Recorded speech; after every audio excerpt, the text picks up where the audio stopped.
Excellences, chers amis, chers partenaires, alors, avant de commencer, on m'a indiqué que nous avions pris un petit peu trop de temps et que tout le monde attendait avec impatience les échanges de ce soir, donc je me permettrai d'être bref.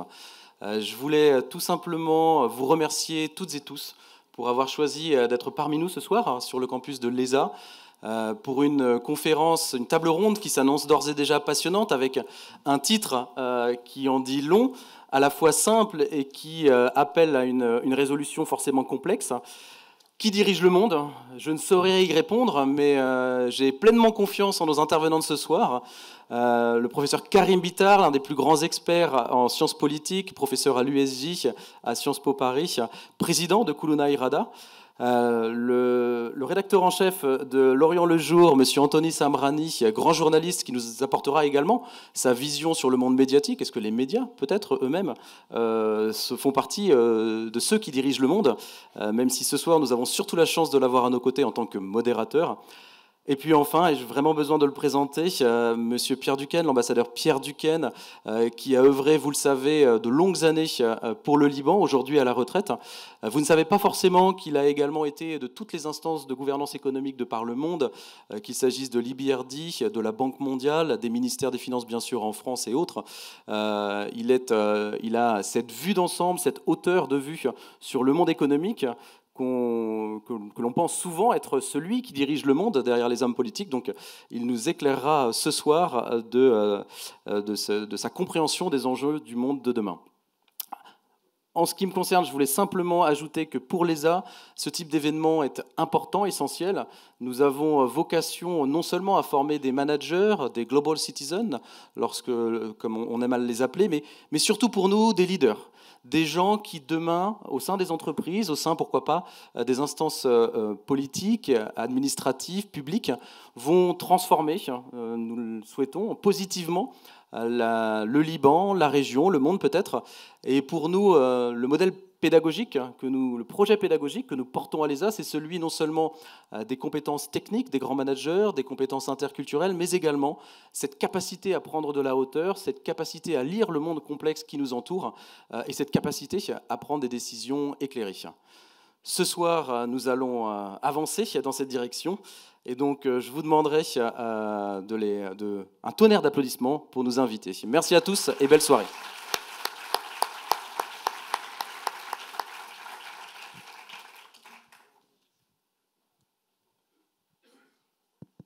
Allô? Bonsoir. C'est bon? Bonsoir à toutes et à tous. Merci d'être venus aussi nombreux ce soir. Merci à l'ESA d'avoir organisé cette conférence. Je vais être très honnête avec vous. La première fois qu'on m'a présenté le sujet de cette conférence, qui dirige le monde, j'étais assez inquiet. Parce qu'à une époque où le complotisme a le vent en poupe un peu partout, et particulièrement au Liban, j'avais peur que ça donne du grain à moudre au mauvais esprit. Je vous rassure, mais si vous êtes là, vous le savez déjà, ce n'est pas du tout l'esprit de cette conférence ce soir. En témoigne la qualité de nos deux intervenants. Qui dirige le monde, donc? C'est une question complexe, c'est une question vertigineuse même, auquel il était peut-être, ils nous le diront, à laquelle il était peut-être plus facile de répondre il y a quelques décennies. Les États dirigeaient le monde, deux en particulier, les États-Unis et l'URSS. Puis le monde est devenu unipolaire. Qu'est-ce qu'il est aujourd'hui? Est-ce qu'il est multipolaire? Est-ce qu'il est apolaire? J'espère qu'ils pourront nous donner des indications. Est-ce qu'il est d'ailleurs dirigé? Est-ce qu'il est gouverné? S'il l'est, dans quel sens? Où va le monde?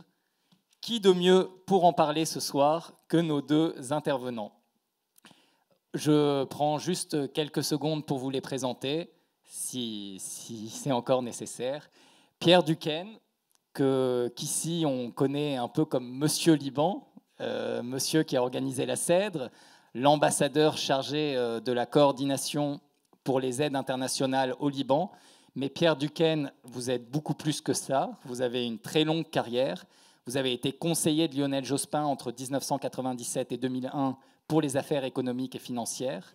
Vous avez été administrateur de la France au FMI et à la Banque mondiale, également ambassadeur à l'OCDE.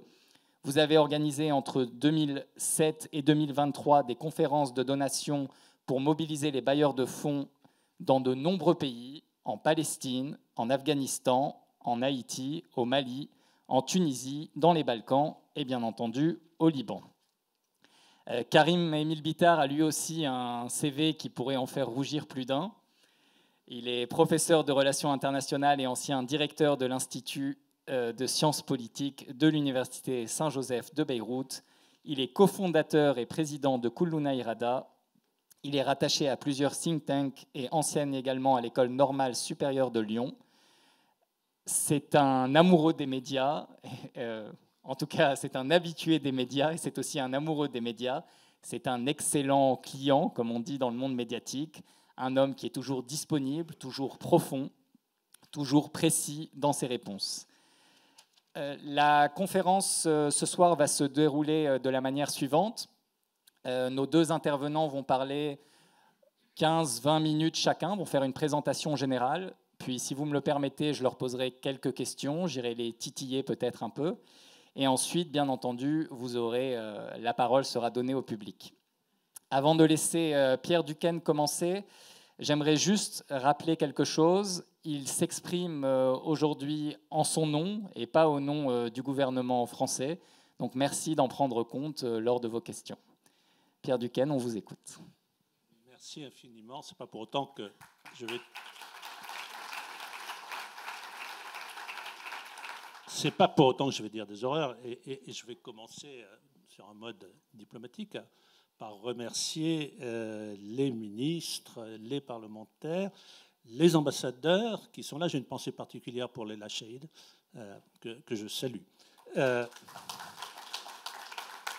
Et tous les présidents, et comme on dit plutôt en Afrique subsaharienne, chacun d'entre vous, en vos grades et qualités. On s'est dit avec Karim Bittard en préparant cette séance que cette question était un vaste programme, comme aurait dit Charles de Gaulle. Donc moi, je vais m'en tenir à qui dirige l'économie mondiale, qui gouverne l'économie mondiale. Mais sur la question générale, dont on pourra reparler, il n'y a pas une réponse univoque, bien entendu, même si... dans votre pays, dans le mien, il y aurait une légère tendance à dire qui dirige le monde. En France, on va dire la France. Au Liban, on va peut-être dire le Liban. Et inversement, dans ce pays, qui dirige le Liban, on va dire le monde. Et qui dirige la France, beaucoup vont peut-être dire le monde. Bon, merci à l'ESA de nous avoir invités, de m'avoir invité pour traiter ce beau sujet. J'ai une pensée particulière pour Maxence Duhaut, qui m'a poursuivi de ses assiduités, comme on dit, pour me faire venir. Pour Thomas Elsat qui est à ses côtés et Kaline Daher qui n'est pas là, d'avoir tout organisé, c'est formidable. Je suis vraiment heureux de retrouver Karim Bittard et donc nous avons un peu réparti notre temps de parole. Je vais le faire en m'appuyant effectivement sur l'expérience qui a été la mienne et je vais essayer d'être pas trop technique, même d'être un peu pédagogique, mais quand même, qui dirige l'économie mondiale, j'élimine déjà la réponse personne, d'aucuns le prétendent. Soit parce qu'ils le souhaitent, soit parce qu'ils le redoutent. Donc, c'est tout de suite une réponse, c'est multipolaire, la réponse. Et je vais vous... Qui dirige le monde, ça m'a fait penser, ou l'économie mondiale, à la direction d'orchestre. Donc, il n'y a pas de chef d'orchestre, mais il y a des groupes, il y a des pupitres. Et vous savez, pour ceux qui sont musicologues, ce qui n'est pas mon cas, qu'il y a 4 groupes de pupitres dans les orchestres symphoniques. Les cordes, les percussions, les cuivres et les bois. Et je vous ai réparti, et vous allez chercher avec moi à chaque fois, les 4 groupes d'acteurs par pupitre. 4 groupes d'acteurs que sont les organisations économiques internationales, pour moi les cordes, les pays, quelques pays, les percussions, les groupes de pays, les cuivres, et les acteurs non étatiques, les bois. Les musicologues me pardonneront, ont commencé à chercher. Les organisations économiques internationales sont donc les cordes, je veux dire à chaque fois de quoi elles jouent, les acteurs jouent. Elles jouent, singulièrement, je vais commencer par les institutions de Bretton Woods, le Fonds monétaire et la Banque mondiale, elles jouent de leur omniprésence, et de la tension, de la crise. Je vais dire violon avec le premier violon pour le Fonds monétaire international et violoncelle pour la Banque mondiale. C'est l'instrument le plus proche de la voix humaine. Très schématiquement, les institutions de Bretton Woods, singulièrement le Fonds monétaire, vont mal quand le monde va bien et bien quand le monde va mal. Et pourquoi cela? Parce qu'elles prêtent de l'argent, elles comblent les insuffisances du financement par le marché, elles apportent de la technicité, de la crédibilité. Comme l'argent qu'elles prêtent vient de leurs actionnaires, des pays membres, il faut, ou est garanti par ceux-ci, il faut qu'elles soient remboursées. Et c'est la conditionnalité. Donc on peut discuter le contenu de la conditionnalité des prêts. Ça me paraît difficile de contester le principe. Il faut que ça revienne. Il faut donc se demander ce qu'il y a dans les politiques qui sont suggérées par les institutions de Bretton Woods, ni plus ni moins. Quelles sont les forces de celles-ci? D'abord leur universalité, 188 membres, 193 au sein du système des Nations Unies. L'intimité des services, du staff et d'un conseil d'administration résident qui se réunit plusieurs jours par semaine à Washington. J'ai bien dit plusieurs jours par semaine. Donc quand vous voyez arriver le staff du FMI ici ou là, il n'est pas tout seul. Et tous les programmes, toutes les revues, tous les prêts sont décidés par les États membres, les conseils d'administration à Washington. Troisièmement, le mode de décision, moi, m'apparaît intéressant dans le système mondial, fondamental même. Ce n'est pas un État, une voix. Chacun vote à hauteur de sa contribution en fonction de sa part de capital, de sa richesse. Et à part 8 administrateurs, j'y reviendrai, qui représentent que leur pays, les autres administrateurs, 188 moins 8, enfin 188 moins 8 pays, 180, sont représentés par 17 administrateurs. Donc, ça pousse au compromis. Je pense, dans les avantages aussi, c'est qu'elles ont appris des crises et qu'elles font plus d'économie politique et qu'elles sont plus suivies par les acteurs non gouvernementaux et elles ont dû apprendre à être plus responsables, accountable. Leur faiblesse, elles n'ont pas pu généralement prévoir les crises. Elles changent lentement. Le Fonds monétaire n'a pas réinvesti la question des changes et la Banque mondiale n'a pas beaucoup travaillé sur le changement climatique. Je passe à l'OCDE et que je mets comme la contrebasse. Nous sommes toujours dans les cordes. Grâce à un mode de jeu extrêmement diversifié, l'OCDE, avec sa méthode, celle du consensus, s'est mis au centre de la régulation économique mondiale. C'est très sympathique, l'OCDE. C'est une formidable machine statistique, donc on compile des statistiques. Des experts des pays viennent en permanence à Paris dans multiples réunions. On leur dit on va faire des comparaisons entre pays, puis on va vous classer, on va voir ce que vous donnez.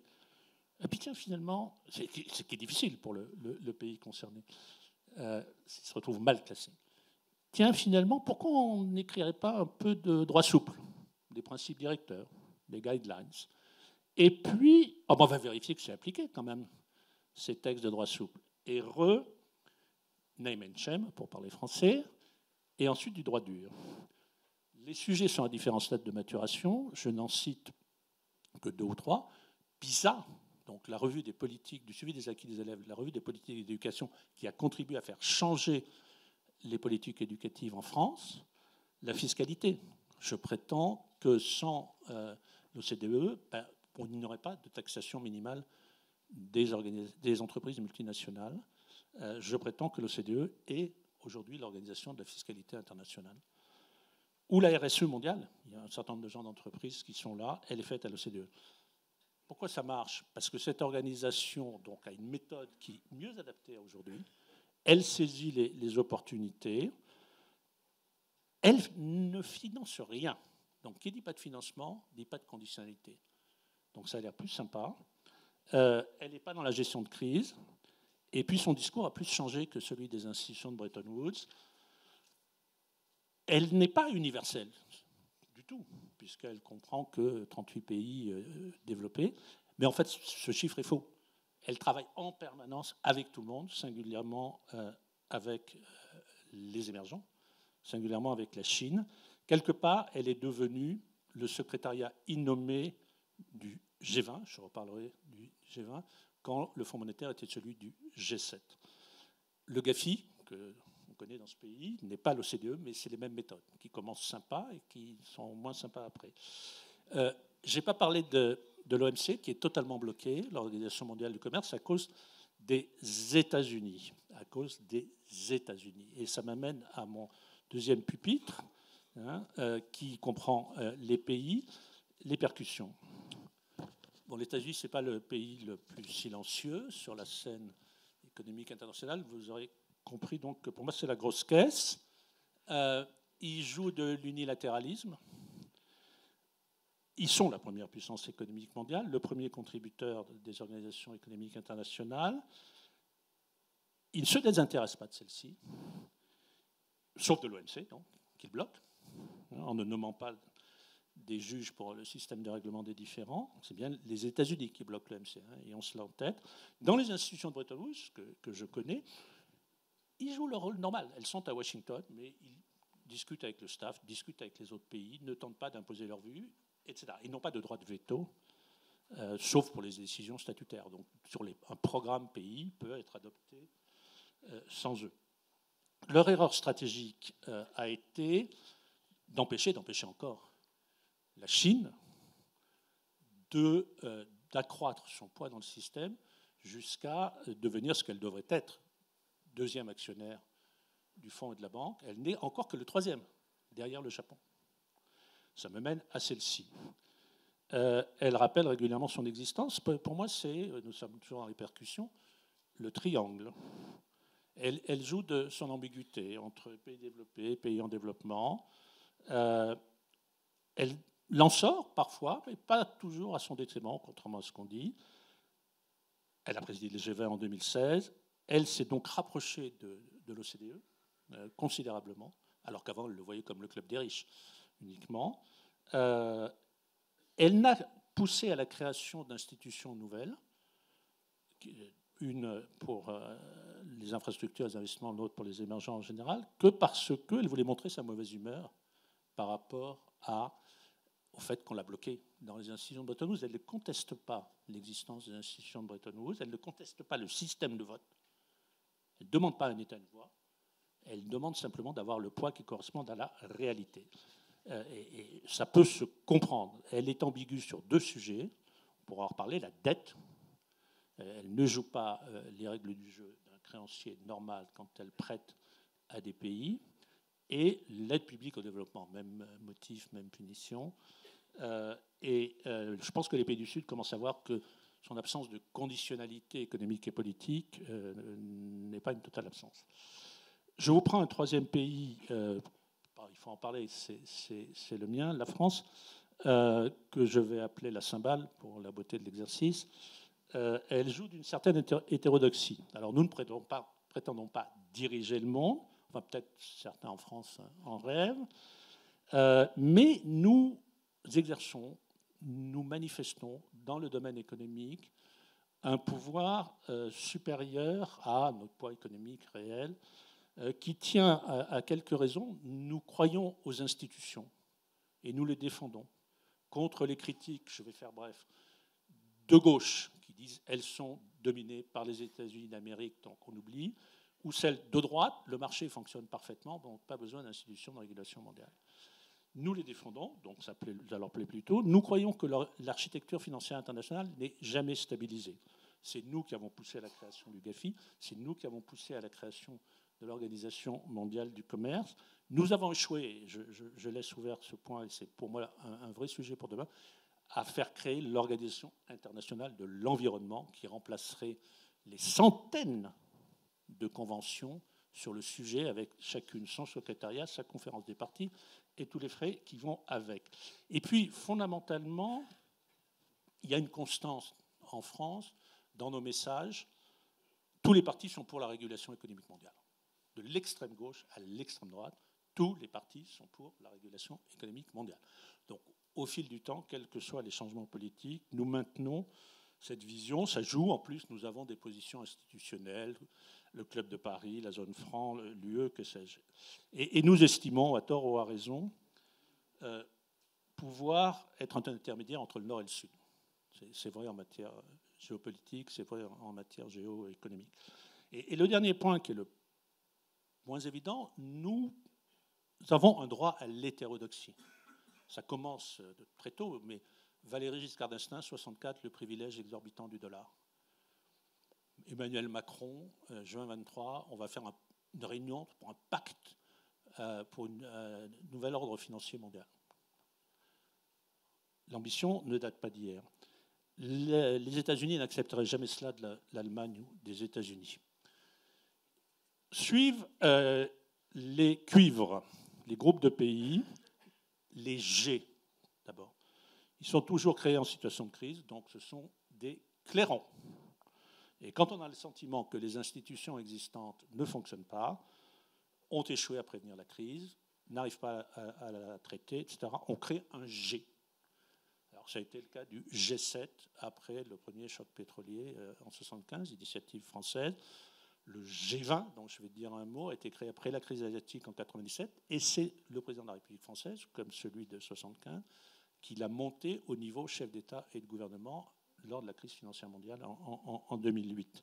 Donc, création d'un G en se disant ça va résoudre tous les problèmes qui n'ont pas été résolus par les organisations existantes. De fait, ils ont des... Et je m'intéresse au G20 qui est le plus récent. Ils ont des avantages. Ils sont moins contestés. Le G20 n'est guère contesté dans sa légitimité. Les émergents en sont membres, mais ça manque un peu de pays africains. Il a plutôt bien géré la crise financière mondiale et évité les erreurs des années 1930. Il a donné des impulsions sur deux sujets majeurs, la régulation financière et la fiscalité internationale. Et il n'a pas trop cherché, contrairement au G7, à diriger, mais Karim nous en parlera sans doute, le monde politique. À son passif, c'est devenu une vraie bureaucratie. Et je ne sais pas qui lit l'ensemble de la production du G20, personne, certainement pas les chefs d'État qui signent les communiqués. Et il couvre trop de champs, économiques et sociaux. Et comme les autres G, il donne des mandats aux institutions existantes. Donc sortant la Chine qui protestait quand le G7 disait au FMI faites ceci, faites cela, ne proteste pas quand le G20 dit au FMI faites ceci, faites cela. Or, la légitimité de ces groupes est contestable éventuellement. Donc, c'est intéressant à voir fonctionner. L'Inde, l'année dernière, a fort bien présidé le G20 et a évité un piège dans lequel sont le FMI et la Banque mondiale, c'est-à-dire qu'est-ce qu'on peut écrire ou ne pas écrire sur l'Ukraine et sur la Palestine. Le Brésil préside le G20 cette année, on verra cet automne ce que ça donne. Je ne vous parle pas du G2, mais ça peut être une question Chine et États-Unis. Il n'existe pas, mais faut-il le créer? Je ne vous parle pas du G8, auquel je n'ai jamais cru, et je vous cite un G dans lequel le Liban est, c'est le G77, un groupe de plaidoyer. Autre groupe de pays, les émergents, nous sommes toujours, je le rappelle, dans les cuivres, et l'instrument dont il y a le plus de modèles différents, c'est la trompette. Donc les émergents jouent de leur diversité. L'attention est focalisée sur les BRICS, qui se sont élargis, mais quand vous voyez que dans les BRICS, il y a désormais l'Éthiopie et l'Iran, il suffit de dire ça sans même parler des membres originels pour vous interroger. L'affectio societatis économique n'est guère plus grand que celui de politique. Qu'est-ce qu'ils veulent? Qu'est-ce qu'ils ne veulent pas? Ils veulent plus de pouvoir dans les institutions dont ils sont membres, comme les institutions de Bretton Woods, mais ils sont déjà là. Dans les 8 administrateurs dont je vous parlais qui tiennent seuls un siège au Fonds monétaire et à la Banque mondiale, il y a un Indien, il y a un Brésilien, il y a un Chinois, il y a un Russe. Ça n'a rien à voir avec le Conseil de sécurité des Nations Unies. Les émergents sont là, tous, et il n'y a pas de droit de veto. Donc, ne transposons pas les difficultés du Conseil de sécurité aux institutions économiques mondiales. Ils veulent des élargissements partout. Donc, ils sont rentrés au comité de Bâle sur la supervision bancaire. Voilà. Et c'est ça. Alors, le problème, c'est qu'ils ne veulent pas toujours les devoirs qui vont avec les droits. notamment dans leur rôle de bailleur. Et puis, ils ne veulent pas, ça on ne peut pas leur reprocher, ils ne veulent pas s'unir. Donc, entre l'Inde et la Chine, il n'y a pas forcément la même vision, les pays d'Amérique latine entre eux, etc. Et puis, ils aiment beaucoup, c'est ça qui me gêne le plus contester l'Europe que les États-Unis, partout où ils sont. Ça m'amène à l'UE, qui est un autre groupe de pays, et elle joue de ces aspects fédéraux. C'est un corps d'harmonie pour moi, l'Union européenne. C'est un géant économique qui n'est pas un nain politique, comme on avait pu le dire de l'Allemagne, grâce au marché unique, c'est quand même le plus grand marché intégré mondial, grâce à la politique de la concurrence, qui certes empêche parfois la création de champions nationaux, régionaux en Europe, mais aussi contraint les GAFAM. Grâce à la régulation du numérique, ce que l'Europe a fait ces derniers temps sur la régulation du numérique est considérable, grâce même à la politique commerciale unique qui, depuis l'origine, la montre. Et puis grâce à l'euro, deuxième monnaie mondiale, la BCE, vraie institution fédérale. Et enfin, je cite en passant, je ne sais pas s'il y a le représentant, la Banque européenne d'investissement, dont j'étais aussi administrateur, qui en fait est plus grande que la Banque mondiale. Donc la plus grosse banque de développement dans le monde, c'est la BEI. Son vrai sujet, c'est qu'elle n'utilise pas forcément le fait, l'Europe, qu'elle est gros pourvoyeur d'APD. Et il n'y a pas de politique commune, et ça se voit dans cette région-ci. Et puis, il y a toujours une interrogation sur est-ce qu'il faut unifier la représentation européenne. Mais je vais vous dire par qui. La présidence permanente de l'Union, la présidence semestrielle tournante, la Commission ou la BCE, Banque centrale européenne. Ça m'amène aux acteurs non gouvernementaux. Et j'arrive sur les bois, donc ça s'approche de la fin. Les banques centrales.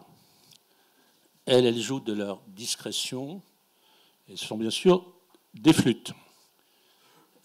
Donc, vous avez des banques centrales, et je tenais ces propos bien avant que de m'occuper du Liban, qui ont quelques particularités. Donc, mon propos n'est pas strictement libanais, mais j'imagine que vous allez faire des correspondances.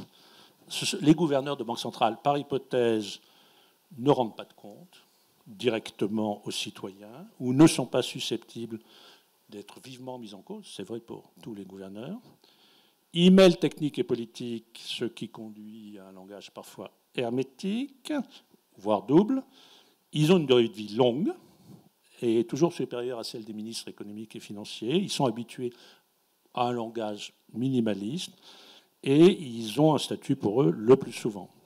Ils sont de toutes les négociations économiques internationales, les gouverneurs de banque centrale, mais avec un dispositif d'accountability qui peut parfois laisser à désirer. L'instrument d'orchestre symphonique le plus récent, mais pas le plus simple, c'est le saxophone. Et pour moi, ce sont les ONG. Elles jouent, elles, de leur technicité. Ça peut paraître paradoxal, mais elles font du plaidoyer, mais elles sont de plus en plus associées aux négociations mêmes, notamment sur les sujets climat ou biodiversité. Et en matière climatique, vous avez 2 COP, conférence des parties, qui montrent comment ça fonctionne ou pas. Une COP à Copenhague en 2009, qui a été un échec total, notamment parce que les ONG ont eu le sentiment de ne pas être dans le système, et celle que nous avons faite à Paris en 2015, la COP 21, où on a fait négocier, retenez ce chiffre, 20 000 représentants des États versus 20 000 représentants des ONG. Le temps qu'ils ont passé au-delà du fond, Ségolène Royal et Laurent Fabius, et tout le système français, explique à lui seul ce qu'on a qualifié de succès. Mais il y a un moment quand même, on se demande, est-ce que ces gens d'ONG ont vocation à tout négocier? Ils sont des spécialistes très pointus de leur sujet et ils ont beaucoup d'avantages dans le fonctionnement par rapport à leurs homologues, hauts fonctionnaires ou hommes politiques. Ils restent beaucoup plus longtemps. Et ils n'ont pas trop non plus de compte à rendre en dehors de leur membership. Donc, c'est un peu compliqué. Ils sont à peu près dans la même situation qu'un troisième bois, qui sont pour moi les régulateurs privés. 4e acteur non étatique, qui façonnent l'économie mondiale, mais jouent de leur opacité habilement. Et c'est l'instrument qui a la plus grande tessiture, la clarinette. Les plus connues sont les agences de notation, dont les méthodes ont été contestées au moment de la crise de 2008, mais plus personne ne les conteste vraiment. Et chacun s'inquiète quand elles sortent quelque chose. Mais vous avez aussi l'autorité qui fixe les normes comptables internationales, l'International Financial Reporting Standard, les normes ISO dans l'industrie, etc. Ce sont des institutions privées. Et je pense qu'il n'y a aucune raison pour qu'il en soit ainsi. Et étrangement, les ONG, le G77, enfin tous les contempteurs du système mondial, n'exigent pas de ces régulateurs privés la même transparence que des organisations économiques internationales. Enfin, ouf, direz-vous, les marchés, c'est le quatrième et dernier bois, c'est le hautbois. Alors, le hautbois a deux particularités. C'est à lui que le premier violon, vous vous rappelez qui est le premier violon? C'est à lui que le premier violon demande le la. Hein, si vous êtes en face d'un orchestre, le premier violon demande le la au hautbois. Et le hautbois a une basse continue.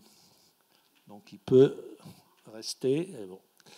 C'est ce que j'appelle donc les marchés. Bon, c'est quoi les marchés? C'est des institutions financières, des fonds d'investissement, des fonds de pension, etc. S'ils avaient plus de préscience que les organisations économiques internationales dans la prévision des crises, cela se saurait. Ils ont une vision extrêmement court-termiste, alors qu'ils passent leur temps à demander aux dirigeants politiques de ne pas penser à l'élection qui vient, mais d'avoir une vision de long terme. Ils ont des exigences de rentabilité totalement excessives par rapport à l'économie réelle. Leurs réactions sont totalement panurgiques. Voilà, bon, les changes flottants ont fait que le marché des changes n'est plus ce qu'il était, mais les marchés d'actions, de dette sont considérables. Et la vaste question, c'est les marchés dont on se gargarise, sont-ils encore tenus par des hommes? Et on les humanise, les marchés, c'est paradoxal, les marchés, comme si c'était... ou par les machines. Et c'est là-dessus que je m'en arrêterai, parce que j'étais déjà trop long, et qu'il faut que Karim parle. Mais est-ce que qui dirige l'économie mondiale? Ce sont des machines. Si ce sont les marchés, sont-ce des machines?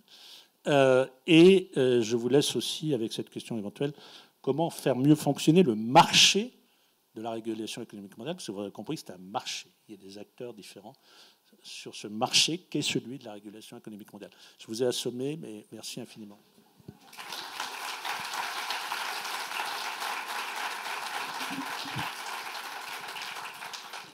Merci. Merci beaucoup pour cette présentation tout en images et en musique. Karim Émile Bittard, qui dirige le monde? Vous avez 15 minutes.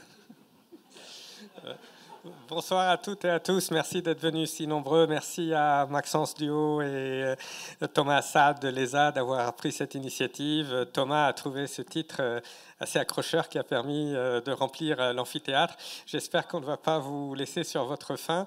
Ce qui est intéressant et particulièrement paradoxal lorsqu'on aborde cette question, c'est que toutes les hypothèses qu'on nous présentait il y a une vingtaine d'années, lorsqu'on cherchait à répondre à cette question, se sont avérées l'une après l'autre erronées ou du moins dépassées. Beaucoup pensaient, il y a une vingtaine d'années, que ceux qui dominaient le monde, c'était les élus, les acteurs politiques, les représentants des différents gouvernements. Et on voit aujourd'hui que nous vivons dans un monde marqué par une interdépendance absolument stupéfiante, où les élus, les parlements sont très largement marginalisés dans les démocraties libérales. Le Liban est toujours un cas où on pousse à l'extrême des tendances lourdes présentes sur la scène internationale. Donc au Liban, vous savez que le Parlement est devenu une simple chambre d'enregistrement où on ne peut plus dire quoi que ce soit sans se faire violemment interrompre. Mais même dans les vieilles démocraties occidentales, les parlements sont quelque peu marginalisés. Les présidents de la République eux-mêmes, sauf quand leur constitution leur confère de vastes pouvoirs, ne sont pas non plus véritablement maîtres du jeu. D'abord parce qu'il y a cette question qu'a évoquée Pierre Duquesne de la longévité. Par contre, ceux qui détiennent toujours un pouvoir très significatif à l'échelle mondiale, ce sont les leaders autoritaires dans les pays de plus en plus nombreux dans le monde, qui sont des régimes autoritaires ou des démocraties illibérales. C'est pour cela que pour comprendre aujourd'hui qui dirige le monde, plutôt que de s'intéresser purement au rapport de force militaire et économique. Il y a 30 ans, on se demandait quel était le nombre de sous-marins nucléaires, d'avions F-16, quel était le PIB de tel ou tel pays. Aujourd'hui, il faut voir qui est au pouvoir, quel est le degré de maîtrise du pouvoir et quelle est sa longévité. Et là, vous voyez que des personnalités comme Vladimir Poutine ou Erdogan en Inde, en Turquie, ou Narendra Modi en Inde ou autres, eux ont un véritable pouvoir parce qu'ils ont très peu de contre-pouvoir, parce qu'ils sont véritablement capables d'aller à la vitesse de l'éclair, de gouverner de façon bonapartiste. Et cela n'est pas de nature à nous rassurer.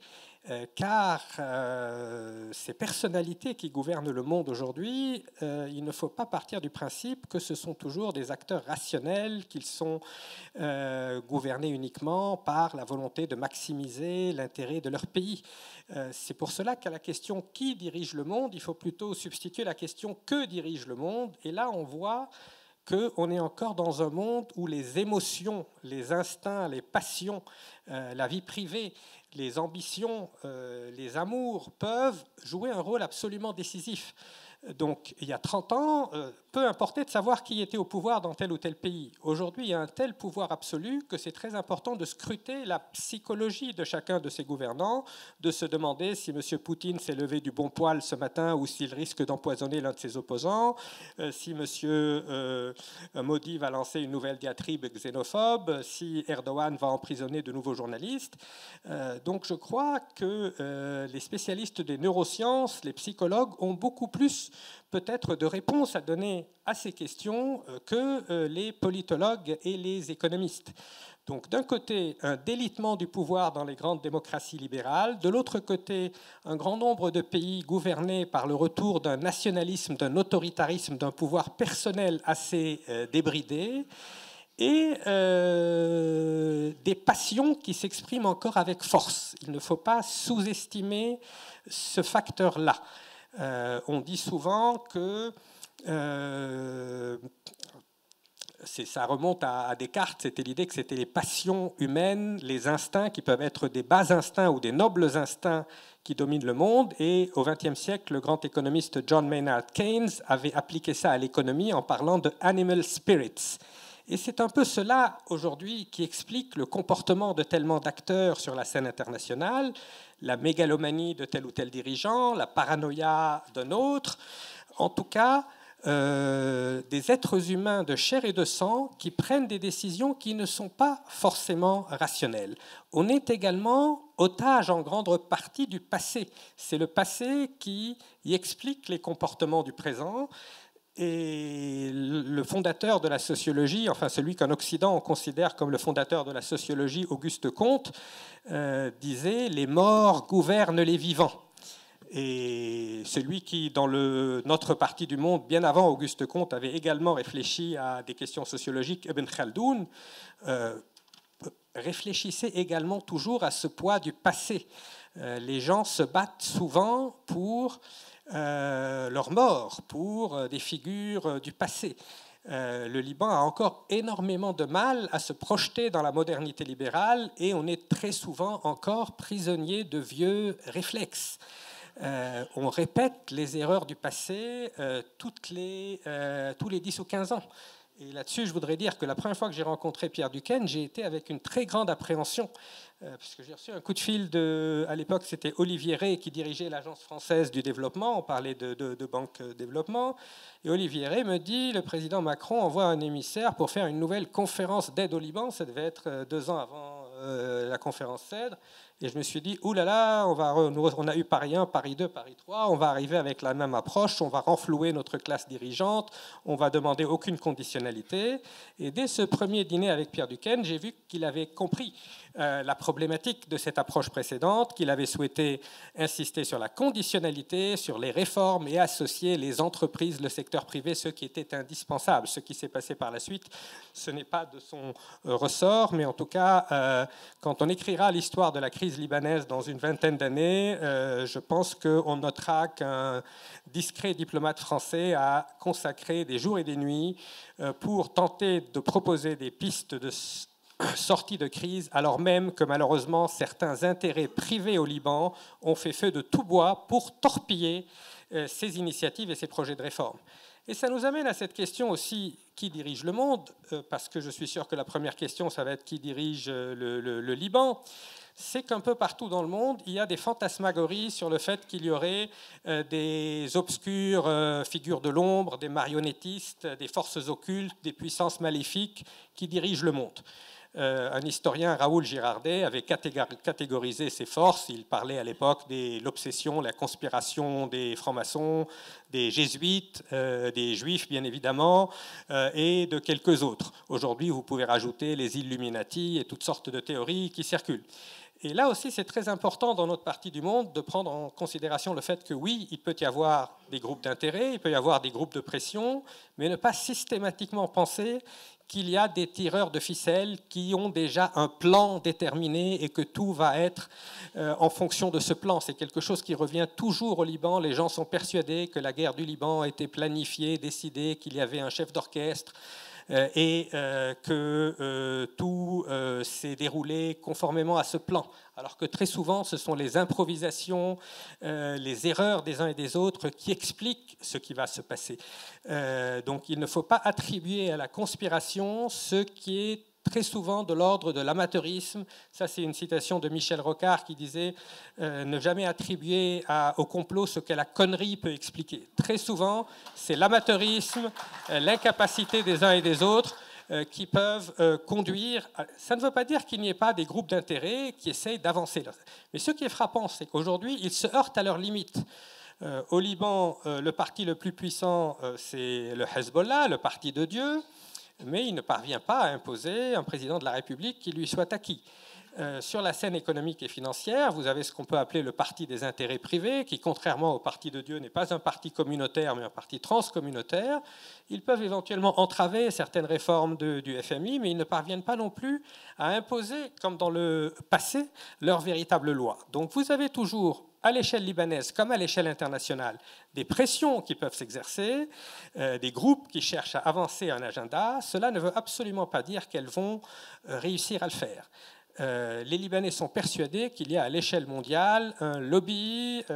Beaucoup dans le monde arabe utilisent de façon tout à fait erronée l'expression lobby juif, surtout depuis la guerre à Gaza. Ça revient. Et là, il est très important de rappeler que oui, il y a des groupes de pression, mais il faut parler, pour être plus précis, d'un lobby pro-israélien qui compte un très grand nombre de personnalités et de courants politiques qui ne sont pas juifs. Aujourd'hui, aux États-Unis, les plus fervents soutiens de l'État d'Israël se trouvent parmi les chrétiens évangéliques qui représentent environ 60 à 80 millions d'électeurs, comme le pasteur John Hagee, qui sont à la fois profondément antisémites, qui ont une théologie selon laquelle il faudrait que tous les juifs du monde aillent vivre en Terre Sainte pour accélérer la venue du Messie.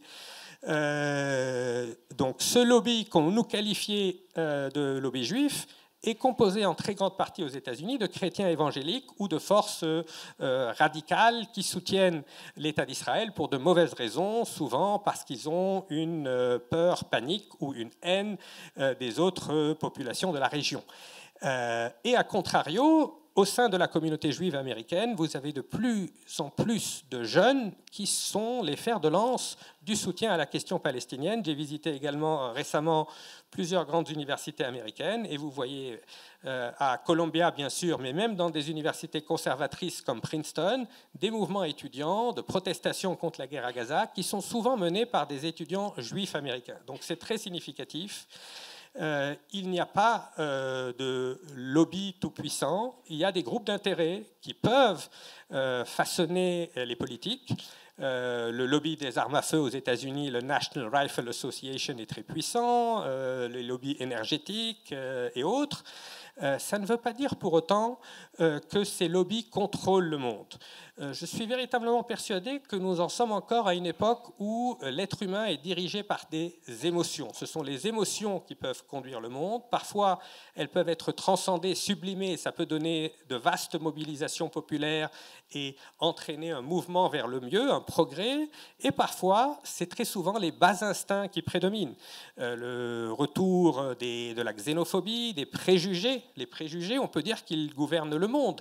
Einstein disait il est plus facile de pulvériser un atome que de pulvériser un préjugé. Et quand vous lisez aujourd'hui la presse et vous voyez l'accumulation de clichés que les uns ont sur les autres, on se dit qu'on est encore là-dedans. Ce qui se passe depuis le 7 octobre à Gaza, c'est en grande partie un choc des traumatismes. On est aussi gouverné par nos traumatismes. Chez le peuple juif, le 7 octobre a réveillé le traumatisme des pogroms de la Russie tsariste, le traumatisme de la Seconde Guerre mondiale, etc. Et pour beaucoup de gens dans le monde arabe et dans ce qu'on appelle le Sud global, ça a réveillé le traumatisme de la colonisation en Afrique du Sud, de l'apartheid, etc.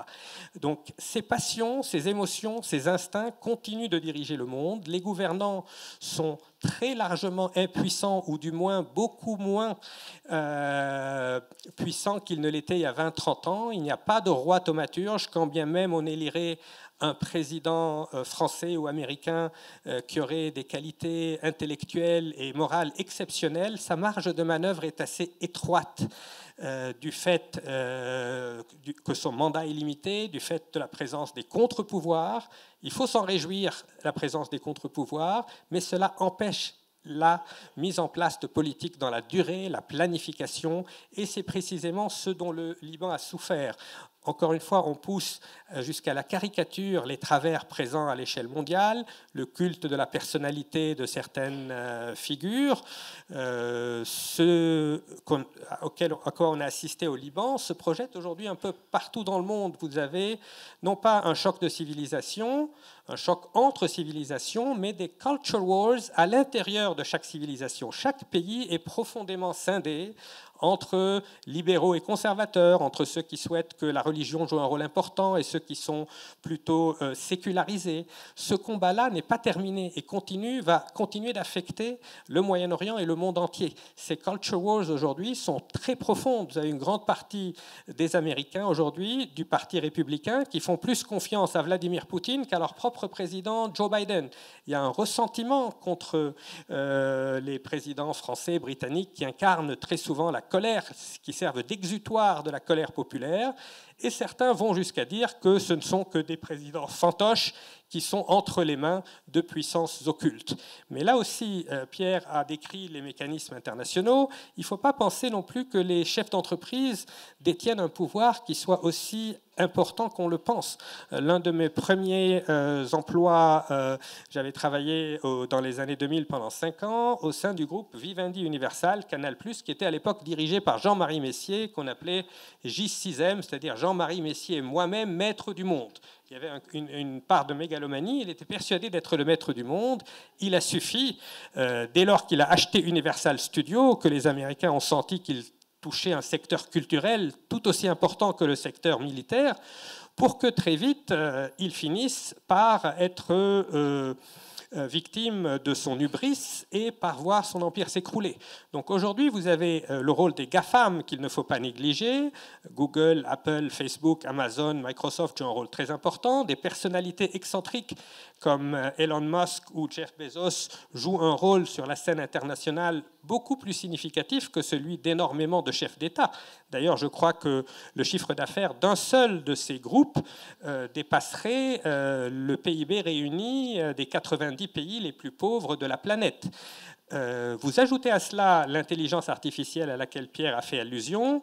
Quand cette intelligence artificielle est mise au service des bas instincts, est mise au service de la connerie naturelle, ça donne des risques véritablement énormes parce qu'elles viennent approfondir ces lignes de faille présentes à l'intérieur de chaque société. Les algorithmes viennent renforcer nos biais de confirmation. Et comme toutes les sociétés sont divisées, polarisées entre libéraux et conservateurs, entre ceux qui ont une vision plutôt attachée aux traditions du passé et ceux qui veulent aller vers l'avenir, très vite, on se rend compte que les fantômes du passé viennent handicaper la projection vers l'avenir. On parlait de la Turquie. Le fantôme d'Atatürk continue de peser au-dessus d'Istanbul et de hanter Erdogan. Idem en Égypte. On a l'impression, quand on voit la politique égyptienne, qu'il y a le fantôme de Nasser d'un côté et le fantôme de Hassan el-Banna, le fondateur des Frères musulmans, de l'autre côté. Donc vous avez le poids du passé, les émotions, les animal spirits, ces esprits animaux dont parlait Keynes, qui mobilisent les instincts aussi bien dans l'économie que dans la vie politique, et vous avez une sclérose du système international, une sclérose totale de l'Organisation des Nations Unies. Et ce qui est paradoxal, c'est que c'est précisément aujourd'hui que nous avons le plus besoin d'une gouvernance mondiale. Il n'y a aucun problème majeur qui puisse être réglé par un seul pays. L'unilatéralisme ne permet pas ni de résoudre le réchauffement climatique, ni de lutter contre le terrorisme, ni de lutter contre les inégalités à l'échelle mondiale, ni de lutter contre les crises financières. Et pourtant, au moment où nous avons besoin de multilatéralisme, où nous avons besoin d'une gouvernance globale, les institutions, du moins du point de vue géopolitique, sont totalement sclérosées. Il est temps de penser à une réforme de l'Organisation des Nations Unies, mais cela est un vieux serpent de mer. Il a fallu la Seconde Guerre mondiale pour y arriver. Et aujourd'hui, on voit mal comment les pays détenteurs du droit de veto pourraient accepter que l'Inde ou l'Afrique du Sud ou le Brésil en viennent à siéger au Conseil de sécurité de l'ONU. Donc, véritablement, quand on s'adresse à un public libanais ou arabe, il est toujours fondamental de rappeler l'impuissance de la puissance, qui a été théorisé par Bertrand Badi. Parce qu'on a tendance dans cette partie du monde à penser que les grandes puissances peuvent tout, qu'elles peuvent résoudre les problèmes, alors qu'elles-mêmes se trouvent confrontées à... c'est un peu Gulliver empêtré, ils sont incapables de mettre en œuvre les politiques qu'ils souhaitent mettre en œuvre. Après le 11 septembre, les États-Unis ont déclenché la guerre globale contre le terrorisme. Ils ont payé 21 trillions de dollars, c'est-à-dire 21 000 milliards de dollars, et on n'est pas parvenu à venir à bout de quelques milliers d'insurgés en Afghanistan ou en Irak, et cette guerre contre le terrorisme a été extraordinairement contre-productive. Certains vont vous dire qu'on a fait cette guerre pour s'enrichir, pour le pétrole, mais vous voyez le cas, vous voyez ce que le budget des États-Unis, ça n'a pas du tout été le cas.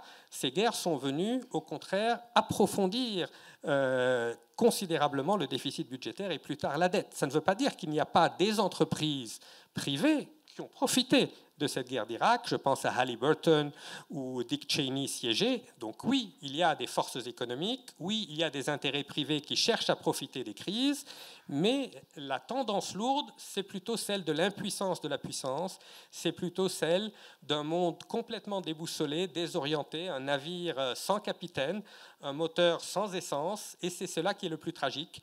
Et les diplomates se retrouvent aujourd'hui désemparés. Pierre Duquesne a eu une longue carrière, mais lorsqu'il a commencé sa carrière, je pense que les circonstances étaient radicalement différentes.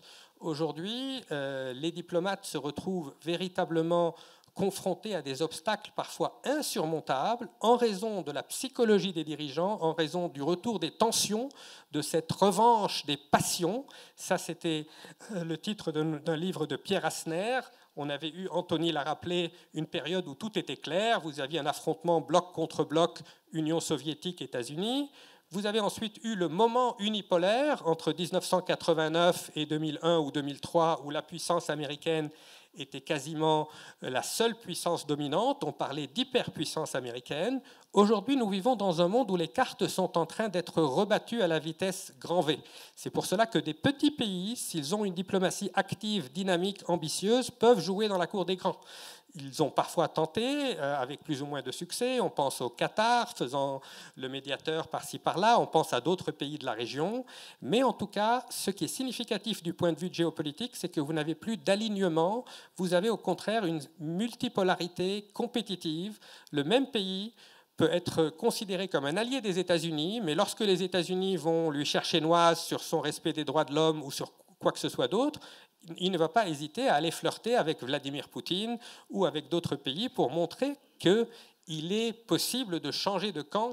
On ne peut plus considérer, comme pendant la guerre froide, que le Chili de Pinochet était systématiquement dans le camp américain, alors que tel ou tel pays de l'Est était dans le camp soviétique. Aujourd'hui, nous sommes dans un monde qui n'est ni le G7 ni le G20. Jan Bremer a parlé de G0, c'est-à-dire qu'il n'y a pas vraiment de gouvernance internationale, il y a des places à prendre.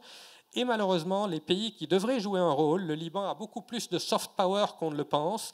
Il y a une diplomatie libanaise qui pourrait s'exprimer, qui pourrait jouer un rôle, mais ce pays est tétanisé par ses divisions internes et aussi tétanisé par la peur. Et je conclurai là-dessus, il ne faut pas sous-estimer aussi le rôle de ces émotions comme la peur. Quand on voit qui dirige le monde, on se rend compte que ce sont souvent, Dominique Moisy, sa thèse dans la géopolitique des émotions, c'était que l'Occident est gouverné par la peur, l'Asie est gouvernée par l'espoir, et le monde musulman plutôt dominé par un sentiment d'humiliation. Donc il y avait un côté un peu trop schématique, peut-être un peu essentialiste, mais il y a une part de vérité.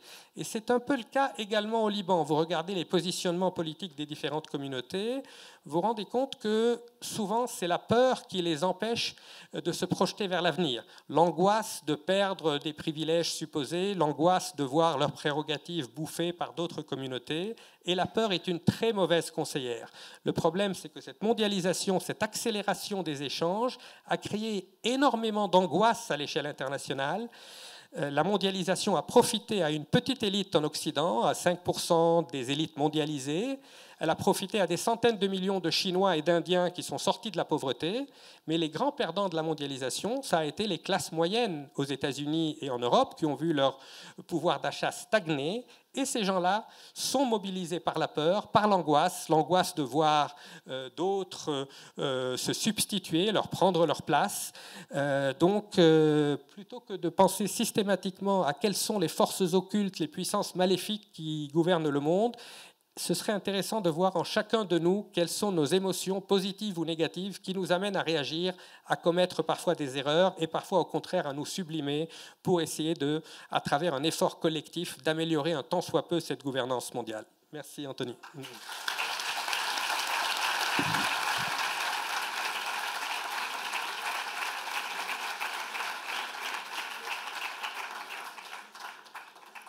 Pierre Duquesne, vous allez nous dire si vous êtes désemparé, comme le dit Karim-Émile Bittard.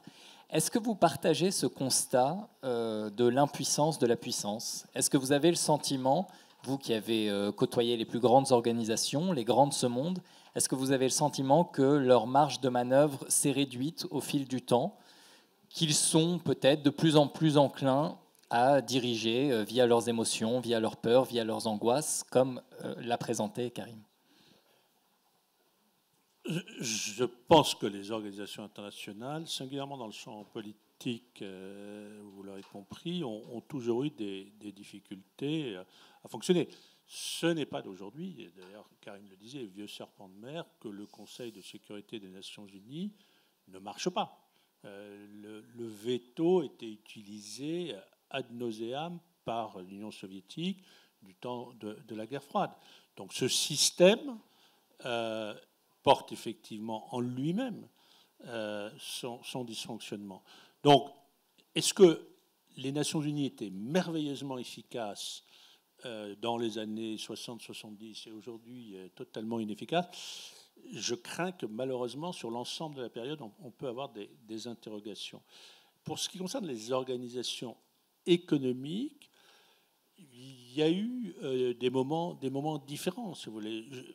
Je pense qu'elles ont, c'est peut-être un peu paradoxal, mais ça tient à ce qui vient d'être dit, les interrogations sur la mondialisation, à partir notamment de la crise asiatique de 1997, c'est-à-dire les bons élèves de la classe de Bretton Woods, sautent.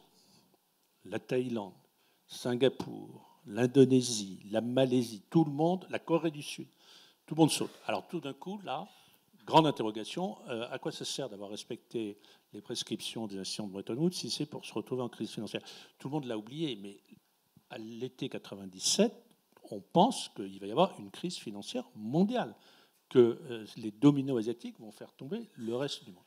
Et en gros, ils s'en sortent en faisant pas exactement l'inverse, mais en ne respectant pas les prescriptions qui leur sont données par les institutions de Bretton Woods. Donc le paradoxe, c'est que l'interrogation sur les institutions de Bretton Woods, leur pouvoir, etc., il est plutôt celui des années 90, enfin fin des années 90, début du siècle, au moment même où on a l'impression que l'ordre mondial va fonctionner mieux. Je pense qu'aujourd'hui, elles ont, des organisations économiques internationales en général, et l'OCDE en particulier, repris un sacré poil de la bête. Qui aurait pu imaginer, il y a 7-8 ans, qu'il y aurait un accord sur une taxation minimale des entreprises multinationales? Qui? La meilleure des ONG ou la pire des ONG disant c'est un scandale, ces entreprises multinationales sont soumises à aucune règle. Bon, c'est un début. On peut faire mieux. Mais j'ai l'impression que dans le champ des organisations économiques internationales, il y a, pour parler français, un revival qu'il faut continuer à pousser et en les contrôlant. Vous dites quelque part, le monde n'est pas moins bien dirigé qu'hier. Peut-être même parfois il l'est mieux. Alors pourquoi ce sentiment qui est très présent, je pense, chez chacun d'entre nous, d'une dégradation, d'un délitement de l'ordre international? Parce qu'on a une focale assez courte. Ce qu'a dit Karim est tout à fait juste. Effectivement, la mondialisation n'a pas eu que des effets bénéfiques. Et donc, on s'est interrogé, puisque c'était le mantra de ces organisations. Et puis, parce qu'on a une focale assez courte, les événements, pour être très clair, des 2 dernières années et demie pèsent. Mais je suis fasciné quand on dit c'est la première fois qu'un membre permanent du Conseil de sécurité agresse un État souverain autre. Enfin, moi, j'étais né en août 68. Et le 21 août 68, Prague a été envahie par un État membre du Conseil de sécurité. Voilà, donc cette vision, alors elle a un aspect très français, peut-être en quoi le Liban, malheureusement, parfois suit la France, cette vision de pessimisme absolu, chez nous, est partagée. Voilà. Donc, il y a des réformes à faire, il y a des institutions, il faudrait supprimer, à mon avis, je le dis en passant, mais je ne citerai pas de nom, des institutions, parce qu'il y en a quelques-unes qui ne servent strictement à rien. On veut des noms. Je ne l'en donnerai pas. Mais il y a des réformes à faire. Enfin, je ne suis pas en train de vous dire, je suis pas dans une vision irénique, mais j'ai quand même le souvenir que quand j'étais enfant, on a frôlé la guerre atomique. Bon, peut-être est-on en train de la frôler aujourd'hui, mais ce que je veux dire, on n'est pas dans la nouveauté absolue. Hein, on n'est pas dans la nouveauté absolue. Donc il y a des périodes, ça va, ça vient. Et effectivement, aujourd'hui, j'ai tenté de vous décrire dans le champ économique que tous les acteurs essayent de prendre leur place. Hein. Et alors, j'en termine là pour pas être trop long. Rien ne m'énerve plus, mais c'est la référence à Pierre Duquesne a connu un monde différent, que la notion de diplomatie transactionnelle. Mais j'ai connu pendant toute ma carrière de la diplomatie transactionnelle. Les diplomates négocient parfois en fonction de l'intérêt général mondial, mais le plus souvent quand même en fonction des intérêts de leur pays.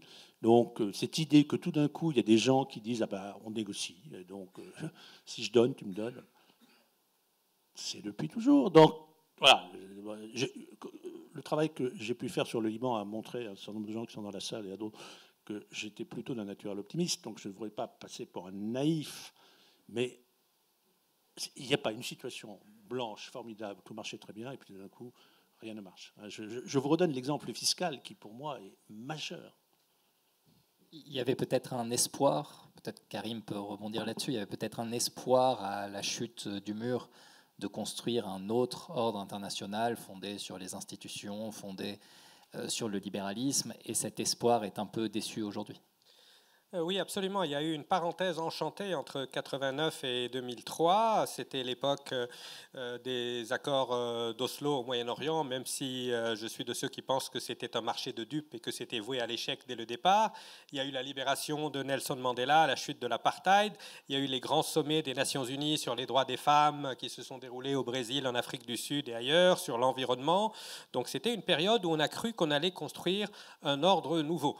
Le président Bush père avait utilisé l'expression New World Order, qui a fait les délices des conspirationnistes parce qu'ils sont persuadés que c'était quelque chose qu'il avait en tête et que l'Amérique souhaitait contrôler de façon unilatérale le monde entier. Il y a des erreurs majeures qui ont été commises à cette époque, notamment sur la politique vis-à-vis de la Russie, dont on paye encore le prix aujourd'hui. Donc il y a eu des opportunités manquées, mais cette parenthèse où on pensait que la démocratie libérale avait triomphé est aujourd'hui définitivement close. Aujourd'hui, ce qui a le vent en poupe à l'échelle mondiale, ce n'est pas du tout ni la démocratie ni le libéralisme, c'est plutôt un retour en force d'une appétence pour l'autoritarisme. Ce n'est pas des dictatures à l'ancienne où vous avez Pinochet qui envoie ses chars, qui occupe le palais présidentiel et qui jette 30 000 personnes en prison. Aujourd'hui, c'est des gens qui veulent voter pour un homme fort car ils estiment qu'ils ont besoin d'être protégés. Donc, quoi qu'on pense de Poutine, d'Erdogan et d'autres, il y a une demande despotique. Sans que cela remette en question le mouvement de la mondialisation ? Si, cela pourrait tout à fait remettre en question. Il ne faut pas penser que cette parenthèse de la mondialisation ne peut pas, elle aussi, être close. D'ailleurs, il faut rappeler qu'il y a eu une première mondialisation, ce que Susan Berger de MIT a publié un bouquin là-dessus. Entre 1880 et 1914, il y a eu une première mondialisation et le taux d'intégration de l'économie mondiale avait atteint un tel degré en 1914 que ce n'est qu'en 1983, soit près de 70 ans après, qu'on a retrouvé ce degré d'intégration de l'économie mondiale qu'il y avait en 1914. Donc à l'époque, vous aviez également des vagues migratoires, vous aviez les emprunts russes, vous aviez des économies qui commençaient à être interdépendantes. Tout ça a été clos par la montée des nationalismes. Et aujourd'hui, il ne faut pas sous-estimer le risque de voir la mondialisation se heurter elle aussi à de pareils obstacles. Il y a un signe significatif. Il y a 2 semaines, les États-Unis ont voté des barrières douanières assez élevées, des tarifs protectionnistes sur les voitures électriques importées de Chine. Si cette guerre commerciale américano-chinoise devait s'intensifier, cela aurait des conséquences absolument dramatiques, car nous sommes dans un pays dans un monde où l'interdépendance est le mot-clé, la prospérité américaine dépend de la prospérité chinoise et vice-versa. Les États-Unis ne dépendent peut-être plus du pétrole et du gaz des pays du Golfe parce qu'ils ont réussi leur révolution énergétique à travers le gaz de schiste, mais la Chine est plus que jamais dépendante des importations de gaz et du pétrole moyen-oriental. Donc s'il devait y avoir une montée, une flambée des passion nationaliste sur Taïwan ou sur une autre question qui devait accentuer ces tensions américano-chinoises, il ne faut pas penser que la mondialisation est irréversible. Tout comme la vase de démocratisation est aujourd'hui en recul, on avait eu dans les années 90 énormément de pays en Afrique qui ont évolué vers la démocratie, les conférences nationales au Bénin et ailleurs.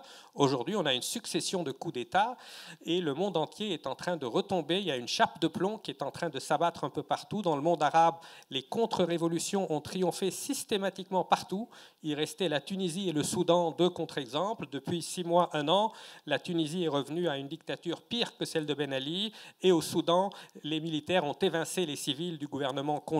Cette contre-révolution, on l'a vécu ici au Liban également. Il y a eu une toute petite parenthèse enchantée en 2019 où on a cru qu'on allait pouvoir transformer le système. Et très vite, aussi bien le Hezbollah que des intérêts privés ont torpillé ces espoirs de réforme. Et aujourd'hui, il n'y a pas le moindre pays du Maroc jusqu'au Golfe où il y a un espoir démocratique encore vivant. Ça ne veut pas dire que c'est définitif. Après la Révolution française, 5 ans après la Révolution française, il y a également eu une vague contre-révolutionnaire qui a traversé l'Europe. 70 ans après, les germes qui avaient été plantés ont permis l'émergence d'une démocratie libérale. Donc il ne faut pas non plus désespérer, mais la phase actuelle est une phase très sombre où la contre-révolution triomphe.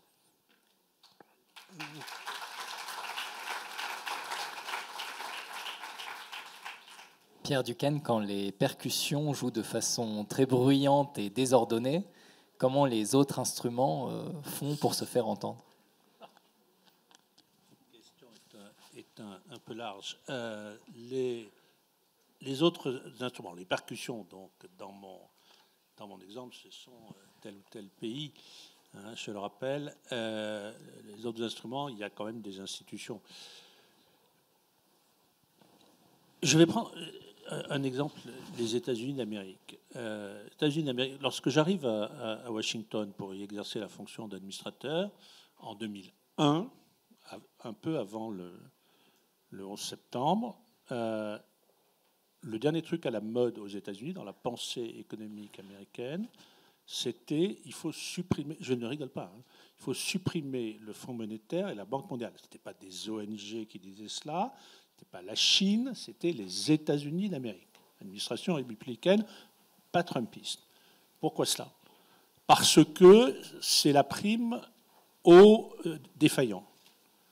Donc, le FMI ne devrait être là que pour aider à traiter les crises dans les pays bien gérés, mais qui bénéficient d'une mauvaise circonstance, d'un choc exogène, que sais-je, et donc quelques pays émergents.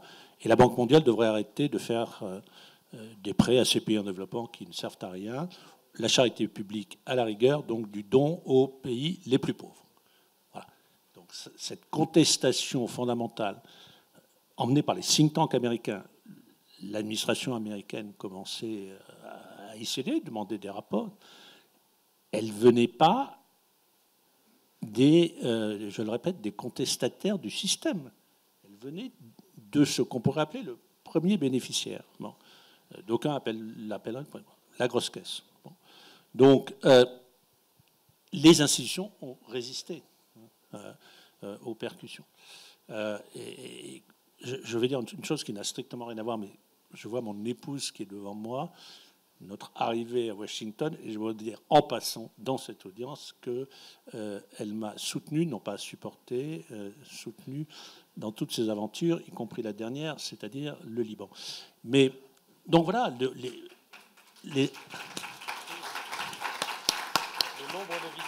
les institutions ont quand même pour elles, c'est la réponse, comment elles survivent, elles ont quand même pour elles les statuts, le système, ça. Et au bout du bout, et je répète, ayez bien cela en tête, la Chine ne conteste pas du tout l'existence du Fonds monétaire et de la Banque mondiale. Elle dit juste, je pèse un peu plus que 6% de l'économie mondiale, quand les États-Unis sont à 16%. Voilà ce qu'elle dit. Hein? Elles ont tout le système, pour elles, les institutions, c'est les autres instruments. Donc, et dans un orchestre, vous entendez les percussions de temps en temps, mais enfin, globalement, le pupitre des cordes, vous l'entendez pas mal. Hein, donc, d'où mon analogie. Je constate qu'on a perdu une partie de la salle. Donc on va... Les meilleurs sont restés. Voilà. Donc on va tout de suite donner la parole aux meilleurs des meilleurs. On va faire circuler un micro. Juste un rappel, posez des questions courtes et pas de longs commentaires, s'il vous plaît.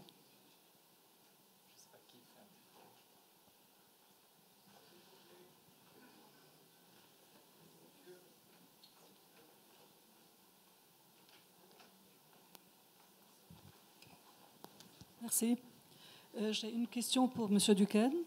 Où est-ce que vous placeriez le World Economic Forum, Forum d'économie mondiale, dans votre orchestre? Et ces gens-là jouent de quoi? La seconde question est pour M. Bittard. Je voudrais très bien croire à l'impuissance de la puissance. C'est très intéressant, mais malheureusement, la réalité n'est pas toujours comme ça. Bien sûr, la puissance est puissante, peut-être avec certaines limites.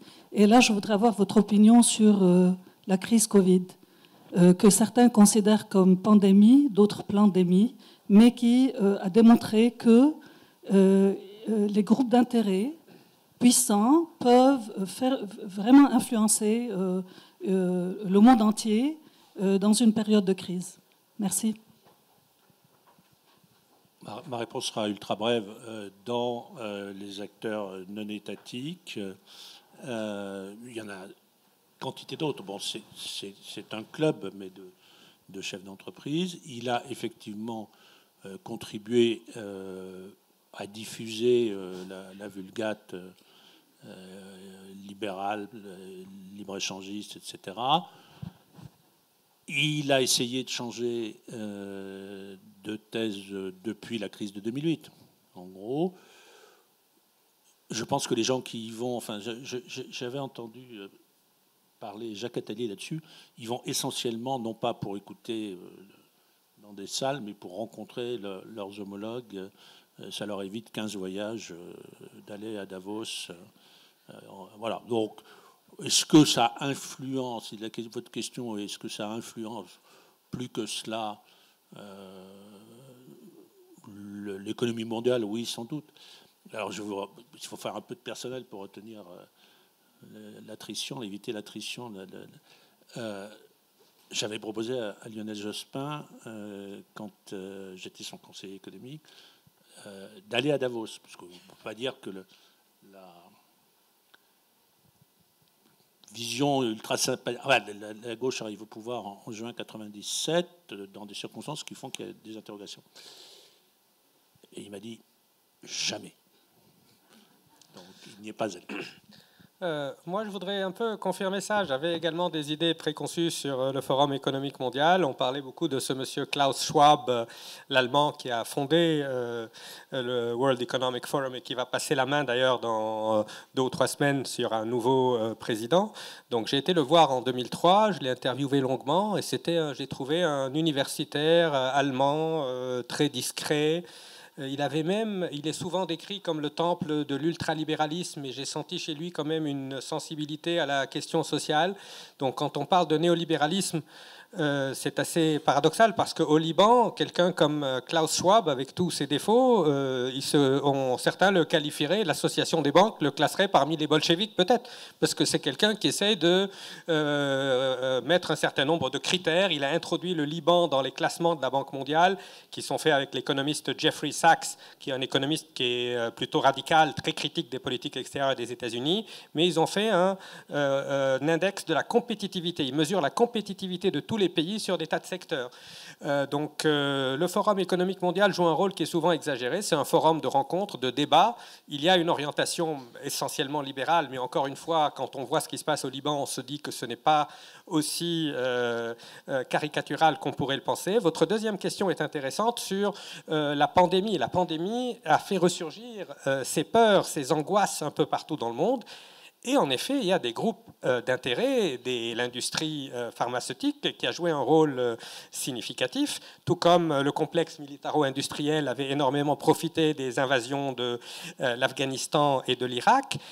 Mais en même temps, il y a des forces de résistance qui s'opposent à cela. Les médias jouent un rôle aujourd'hui absolument décisif. Ils n'avaient pas correctement joué leur rôle après la guerre d'Irak. Les médias américains étaient encore tétanisés par la peur du 11 septembre, donc ils ont été extrêmement pusillanimes, ils n'ont pas mis en garde contre les mensonges qui ont mené à cette guerre, mais aujourd'hui, avec les réseaux sociaux, il n'est plus possible d'induire en erreur des populations tout entières. Dès lors qu'il y a une fake news qui circule, énormément de gens se mobilisent sur les réseaux sociaux. Mais en effet, la pandémie a été révélatrice de notre époque, elle a fait ressurgir les angoisses, la peur de la mort, la peur des manipulations, l'atteinte à l'intégrité physique, le vieux débat sur comment protéger la vie privée tout en respectant les normes permettant de sauvegarder la santé du plus grand nombre. Donc c'est à cela que les diplomates doivent s'atteler aujourd'hui. Mais encore une fois, ils n'y réussiront pas s'ils n'introduisent pas dans leur logiciel cette dimension psychologique. Et les services de renseignement commencent à le faire. Ils le font depuis longtemps, mais aujourd'hui, la CIA, le MI6 et surtout les Russes analysent avec beaucoup de précision les profils psychologiques des dirigeants, même des tout petits pays. Ils ont des dossiers d'une 50aine de pages sur tel dirigeant africain ou asiatique, quels sont ses points faibles, quelles sont ses émotions, quelles sont ses ambitions, quelles sont ses angoisses. Et c'est comme ça qu'on parvient à obtenir ce qu'on souhaite. Deux notations rapides sur Covid, si vous me le permettez. Un, redécouverte d'une organisation internationale, une institution, l'OMS, par tous les pays qui avaient une légère tendance à la négliger, dont le mien, et qui n'était pas si dirigé par la Chine, alors qu'on avait dit que la Chine contrôlait l'OMS, etc. Deuxièmement, je voulais dire en passant, la gestion de la crise Covid est un exemple qui me rend optimiste sur ce que peut faire le Liban. Parce que finalement, bon, ça a été compliqué partout, la gestion de la crise Covid, y compris en France. Mais finalement, ici, je vais entendre toutes les critiques, mais ça a été plutôt bien géré. Et donc, à l'époque, je me suis dit, je travaillais encore, je me suis dit, ça me confirme l'idée que les Libanais peuvent s'en sortir. Oui, s'il vous plaît. Messieurs, il faut donner toujours de l'espoir aux Libanais pour les faire parvenir à un objet qu'ils n'arrivent pas à retrouver. Ce que je veux commencer par dire, c'est un témoignage en faveur de M. Bittard qui a beaucoup insisté sur la psychologie. C'est un témoignage venant d'un psychanalyste, monsieur, et je vous confirme votre position. Bravo.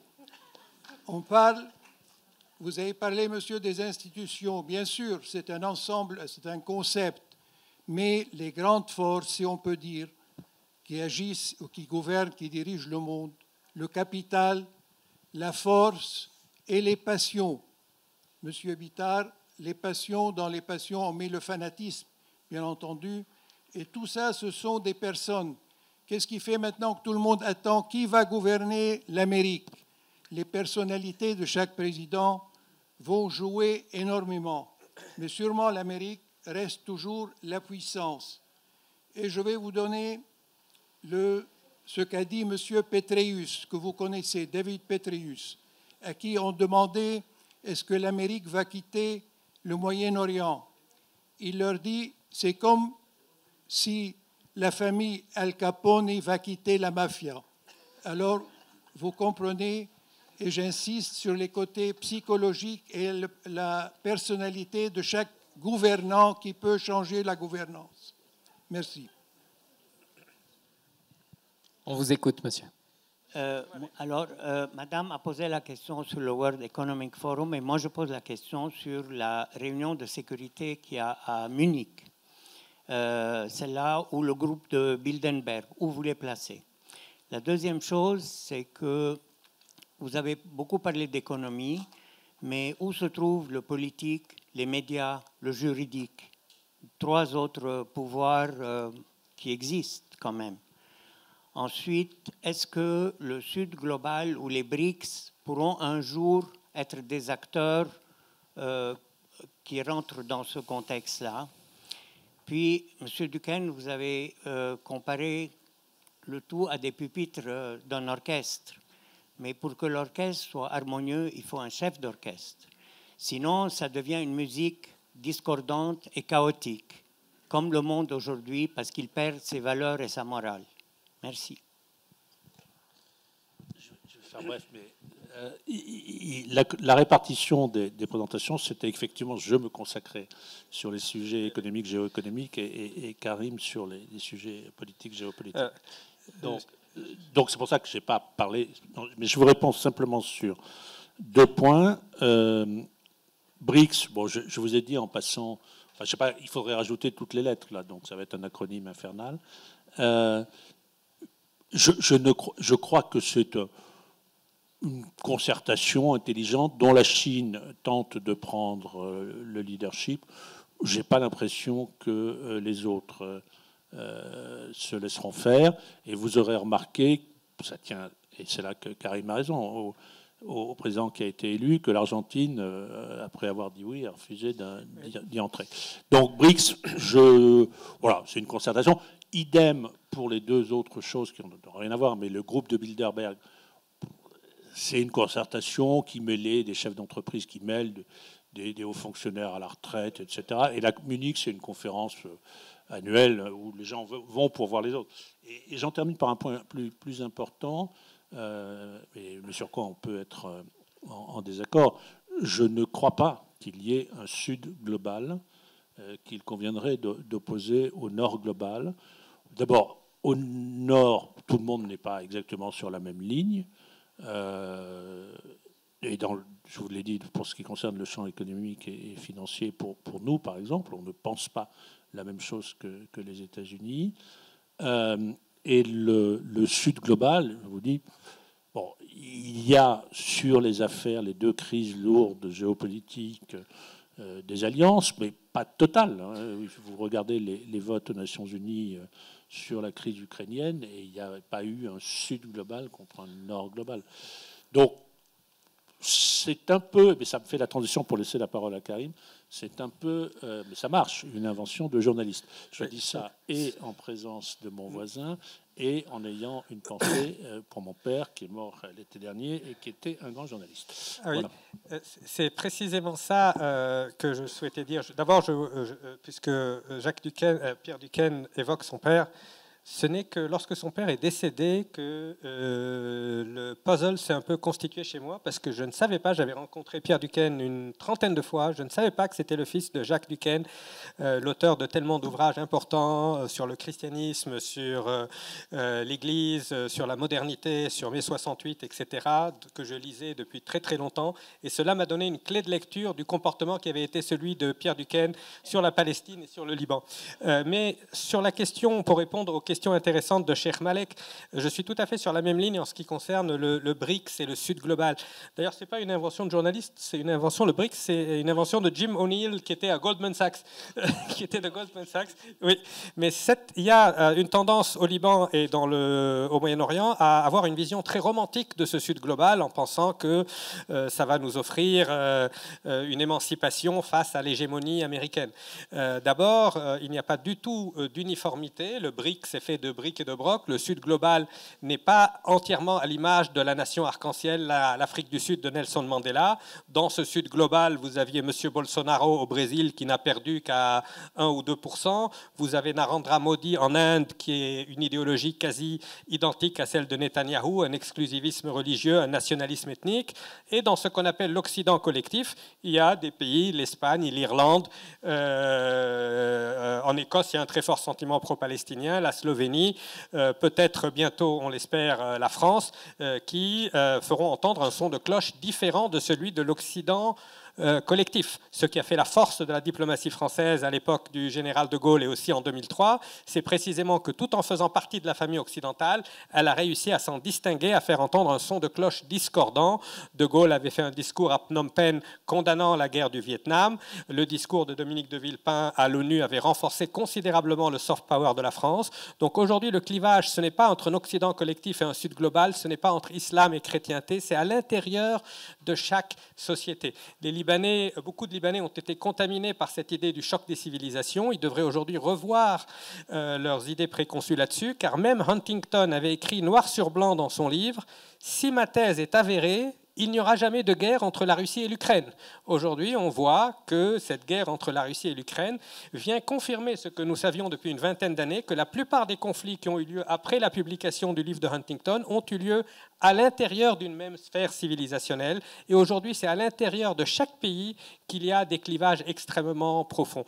Donc ne pas céder à une vision romantique du Sud global, ni à une vision qui consisterait à diaboliser l'Occident, éviter les termes génériques islam, Occident qui ne veulent plus rien dire, et ne pas succomber à l'occidentalisme qui serait une version retournée de l'orientalisme. Chacune de ces sociétés est traversée par des courants extrêmement divers.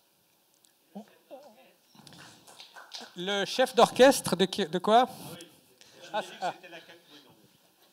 Dès le départ, je vous ai dit que c'était la cacophonie, donc dès le départ. On va prendre une dernière question courte, s'il vous plaît. Je m'appelle Samir Messara. J'étais aux États-Unis lorsque j'ai lu cette invitation. Et je me suis dit, je suis businessman, je suis un homme d'affaires et un consultant. Je me suis dit, qui dirige le monde? J'ai peut-être la réponse. Je suis venu avant-hier et j'ai vraiment attendu d'être là parmi vous. Et en effet, ma réponse est à deux volets. La première est à vous, M. Karim Bitar. Vous avez parlé de dirigeants ou des leaders qui sont imbus d'émotions, de passion, qui dirige maintenant moins, d'une façon un peu moins importante que les leaders qui étaient avant eux. Ma question, est-ce que nous sommes dirigés par des têtes brûlées? Oui. Bah, attends, si nous sommes dirigés par des têtes brûlées, est-ce que vous pensez, vous, comme Karim Bittar, s'il y avait des leaders sages qui réfléchissent un peu au niveau des valeurs humaines, est-ce que nous serons là où nous sommes? Ça, c'est la première question. Oui. La deuxième question, c'est à vous, Monsieur Pierre Duquesne. Que dirige le monde? Le verbe diriger est un verbe qui a un sens positif, qui a un sens d'action où les valeurs doivent être présentes. Et je lis réflexion sur la gouvernance de l'économie mondiale. L'économie mondiale, pour moi, est un État en lui-même, qui est virtuel et qui a des francs-tireurs.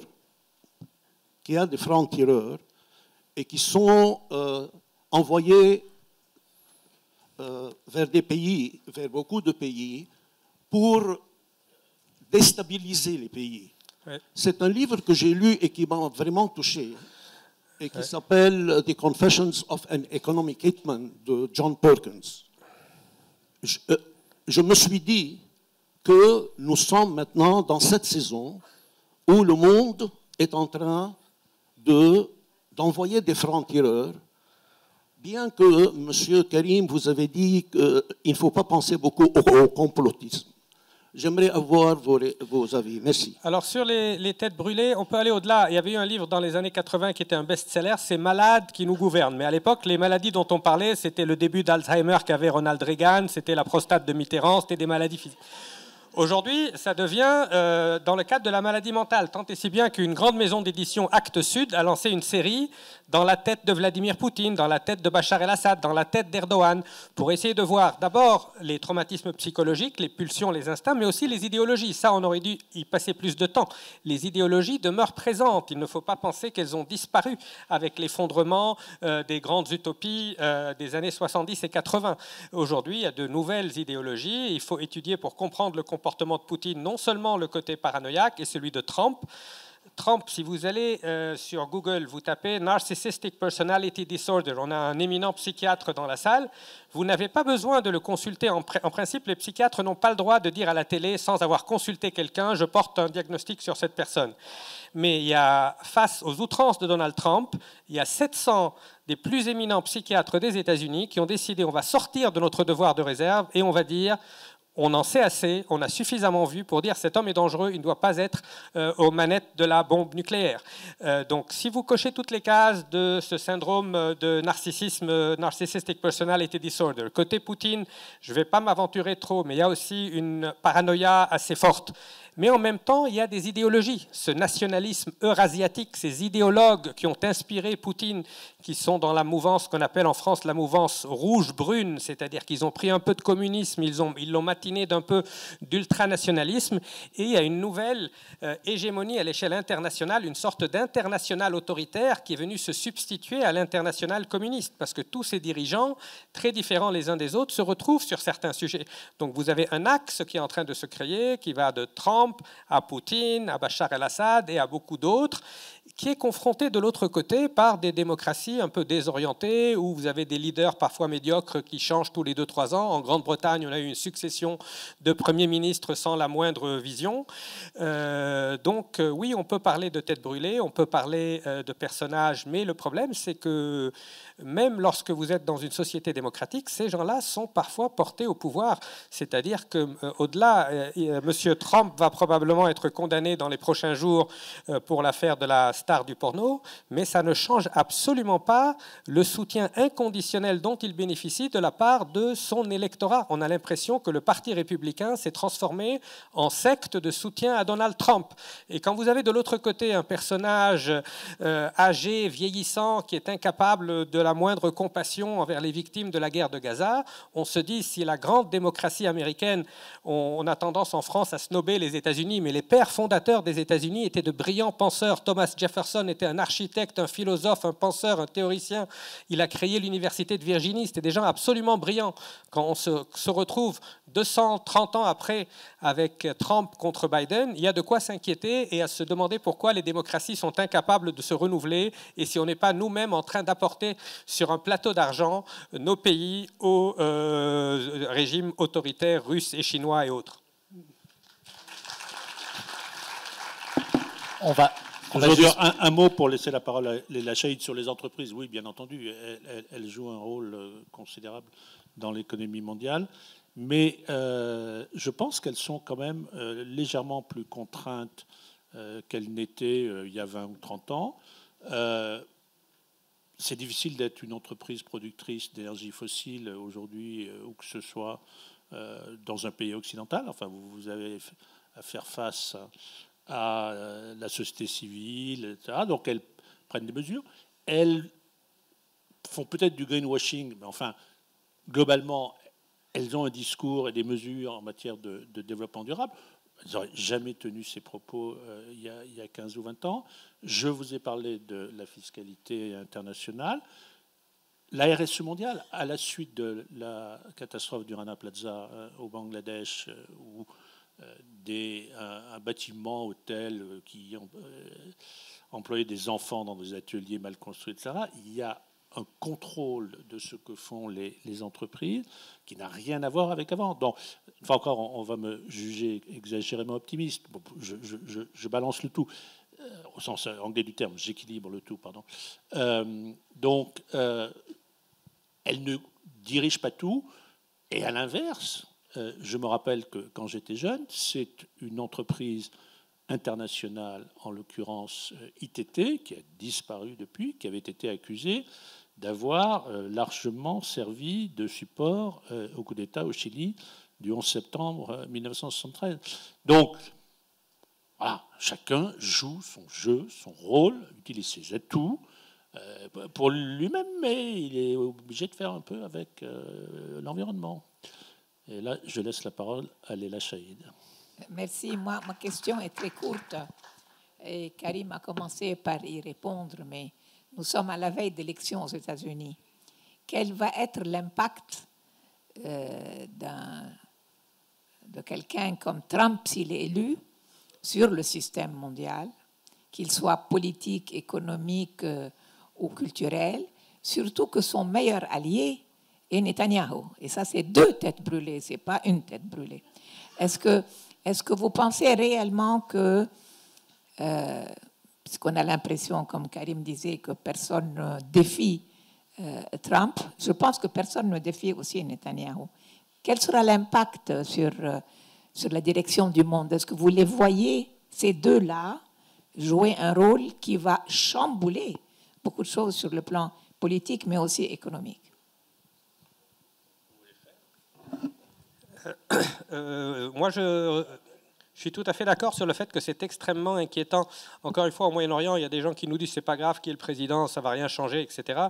Si, ça peut changer. Quand vous avez simultanément au pouvoir aux États-Unis un faucon ultra-nationaliste décomplexé, capable de lâcher entièrement la bride à ses alliés, parce que M. Biden a beau avoir été complètement inefficace, ils ont quand même en coulisses tenter d'exercer des pressions sur Israël. Les Israéliens sont tellement traumatisés qu'ils n'écoutent plus les conseils de leurs alliés américains, mais ils ont fait ce boulot en coulisses, alors que Trump ne le fera même pas.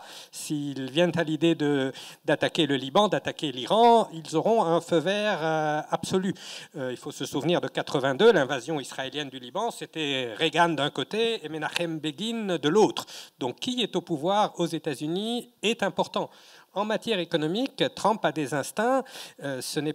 Trump n'est pas un néoconservateur comme l'était Bush. C'est pas quelqu'un qui veut aller faire du régime change et du democracy promotion. Mais c'est un homme qu'on appelle dans la tradition jacksonienne, c'est-à-dire qu'il veut montrer qu'il est le plus fort. La tradition du cow-boy, il n'hésitera pas à frapper fort s'il le faut. Et il faudra voir par qui il va s'entourer. Et aujourd'hui, ça ne dit rien de bon les personnes qu'il a commencé à consulter sur le Moyen-Orient, qui sont proches de think tanks extrémistes comme la Foundation for Defense of Democracies, qui est très très pro-israélienne. Et en matière économique, il pourrait enclencher une guerre économique avec la Chine. Encore une fois, il sera mobilisé par son ego. Donc, autant on peut être horrifié par la faiblesse de Joe Biden, ses trous de mémoire, etc., autant il ne faut pas sous-estimer le risque de Trump, pas seulement pour le Moyen-Orient, mais pour la démocratie américaine. Pendant son premier mandat, c'était les contre-pouvoirs qui ont sauvé cette démocratie américaine, la justice, les médias. Et là, il a dit, dès le premier jour, je serai un dictateur. Il l'a annoncé, donc il voudrait mettre au pas tous ces contre-pouvoirs. Donc c'est inquiétant pour la démocratie américaine, pour le partenariat euro-atlantique et pour le Moyen-Orient. Je suis d'accord avec Karim Bitar sur son analyse générale que les émotions, les passions dirigent le monde. Et c'est particulièrement vrai dans le cas de Donald Trump, je le crains. Et comme il l'a dit à l'instant même, néanmoins, c'est mon point de tout à l'heure, les institutions états-uniennes ont quand même, ici et là, servi de rempart. Donc, je ne vois pas personnellement la démocratie états-unienne s'effondrer avec l'élection potentielle de Donald Trump. Deuxièmement, pour ce qui concerne ce que je connais le mieux, c'est-à-dire ce que font les États-Unis dans l'économie mondiale, il y a eu un retour en arrière sur le climat, enfin un retour au bon endroit, si je puis dire, c'est-à-dire Trump était sorti de l'accord de 2015, Biden y est revenu. Pour le reste, les administrations républicaines ou démocrates, depuis fort longtemps, sont quand même globalement protectionnistes. Monsieur Biden n'a pas nommé les juges à l'OMC qui permettraient de faire fonctionner cette organisation, donc ça n'a pas été un changement considérable, donc elles ne fonctionneront pas mieux parce que je ne pense pas que Trump les nomme. Et les lois dites de lutte contre l'inflation, de l'environnement, qui ont été votées aux États-Unis, sont quand même fondamentalement des lois de subvention nationale protectionnistes. Bon, donc est-ce que Trump en ferait plus? Sans doute. Mais je ne pense pas que sur ces domaines, on passe du blanc au noir. Et pour ce qui concerne, parce que Charles est là, c'est le sens de votre question, ici et maintenant, Karim vient de le dire, d'ores et déjà, la politique états-unienne est pas extrêmement facilitatrice, ou peut-être l'est-elle en coulisses, effectivement, mais pas vraiment. Alors, et je termine par un point, je suis convaincu, mais il faut en l'être, que Israël et M. Netanyahou ne dirigent pas le monde.